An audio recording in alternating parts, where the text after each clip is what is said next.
चलिए अब हम भिन्नों को भाग करना सीखते हैं कि भिन्न को कैसे भाग किया जाता है। ठीक है, अभी तक हमने भिन्न को जोड़ना, घटाना और गुणा करना सीखा है। अब हम क्या करेंगे, भिन्न को भाग कैसे किया जाता है ये सीखेंगे। ठीक है, तो हमें भिन्न को भाग कैसे किया जाता है इसको सीखने के लिए क्या करेंगे, सबसे पहले एक सवाल लिखेंगे जिसमें हमें भिन्नों को क्या करना हो, भाग करना हो, डिवाइड करना हो।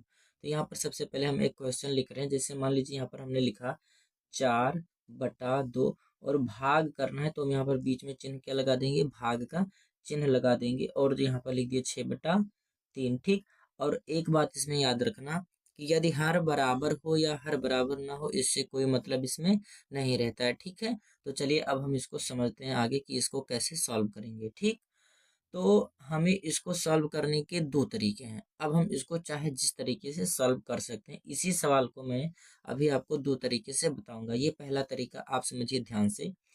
सबसे पहले इसका सही तरीका क्या है इसे सॉल्व करने का, इसमें दो भिन्न है। कितने भिन्न है, दो। जैसे ये 4/2 एक भिन्न हो गया और ये 6/3 ये दूसरा भिन्न हो गया। ठीक है, तो इसको सॉल्व कैसे करेंगे समझिए।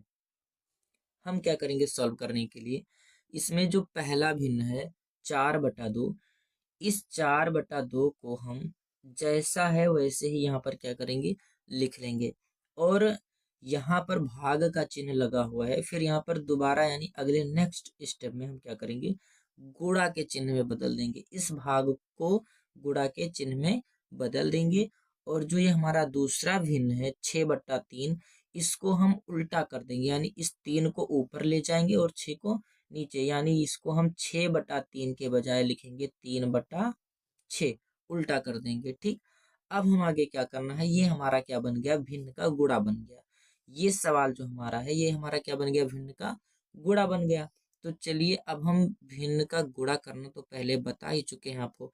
यदि आप भिन्न का गुणा नहीं जानते तो आप हमारे चैनल पर जाएं और उस वीडियो को देख लें जिसमें हमने क्या किया है, भिन्न का गुणा सिखाया है। ठीक है, अब भिन्न का गुणा इसमें क्या करना है, बस भिन्न का गुणा में जो हमें करना होता है, सिंपल तरीके से जो सामने सामने अंक होते हैं उनको हमें मल्टीप्लाई करवाना होता है।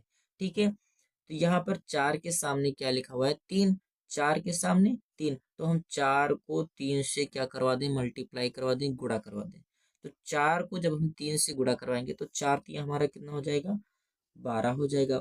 भिन्न है तो बटा का चिन्ह तो लगाना ही पड़ेगा। ठीक है, और 2 के सामने क्या है, 6 है, तो हम 2 को किससे गुणा करवा दें, मल्टीप्लाई करवा दें, 6 से गुणा करवा दें, तो 2 छक हमारा कितना हो जाएगा, 12 ही हो जाएगा। ठीक, अब ये हमारा यही 12/12 क्या हो जाएगा, आंसर हो जाएगा।